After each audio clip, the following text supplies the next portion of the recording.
دلهای ما را اطاعت نمیکند. به دل سپارش نمیدهیم. میگن کو دل اگر یک کس نقض بیند، یک چیز نقض بیند، دیگر اگرچه عقلتان گوید که این کار نادرست است، دل دیگه گپ گوش نمیکند. این در دست ما نیست.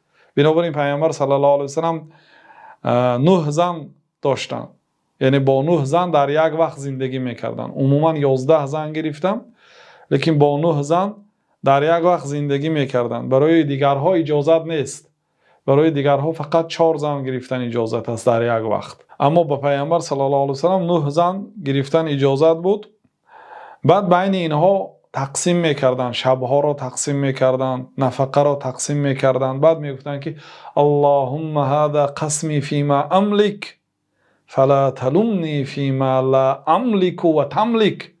پروردگارا این تقسیمات من به آنه که قدرت دارم، یعنی من شب برابری تقسیم کردم، نفقه را به قدر امکان با عدالت تقسیم کردم.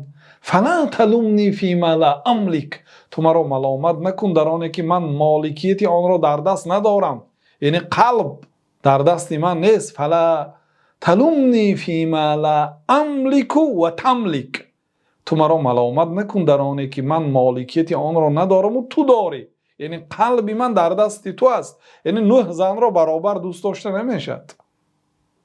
بسیار کارها هست که منشأ و سرچشمه است از محبت سر میزند. یعنی محبت که شد بعد دیگر کارها می شود.